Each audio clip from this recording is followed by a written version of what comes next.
ایک بادشاہ ایک ایسے ہولناک مرض میں مبتلا تھا جس کے ذکر کا اعادہ نہ ہی کرنا بھلا۔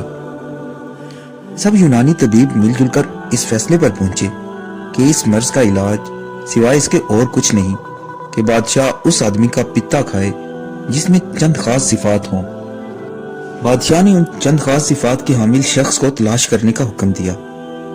آخر ایک کسان کا بیٹا ہاتھ لگا جس میں وہ تمام صفتیں موجود تھیں۔ بادشاہ نے اس کے ماں باپ کو بلوایا اور بے شمار مال و زر دے کر انہیں راضی کر لیا۔ قاضی نے بھی فتویٰ دے دیا کہ ذل الہی کی سلامتی کے لیے رعیت کے ایک شخص کا خون بہانا جائز ہے۔ لڑکے کو قتل کرنے کے لیے جلاد تلوار سونت کر آگے بڑھا۔ لڑکا آسمان کی طرف دیکھ کر مسکرایا۔ بادشاہ بہت حیران ہوا اور اس نے اشارے سے جلاد کو روک دیا۔ بادشاہ نے لڑکے سے پوچھا، اس حال میں تمہارے ہنسنے کا بھلا کیا مقام؟ لڑکے نے عرض کیا، جہاں پناہ اولاد کو ماں باپ پر ناز ہوتا ہے، غلط فیصلے کا دعویٰ قاضی کی عدالت میں کرتے ہیں اور بادشاہ کے حضور عدل و انصاف کی دعائی دیتے ہیں۔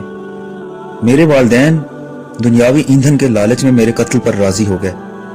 انصاف کے علمبردار قاضی نے قتل کا فتویٰ دے دیا اور حضور کو اپنی سلامتی بھی میری ہلاکت ہی میں نظر آتی ہے، لہٰذا اب سوائے خدا کی ذات کے کوئی پناہ گاہ نظر نہیں آتی۔ اے بادشاہ، تیرے خلاف کس سے فریاد کروں؟ یہ بات سن کر بادشاہ کا دل بھر آیا، آنکھوں میں آنسو تیرنے لگے۔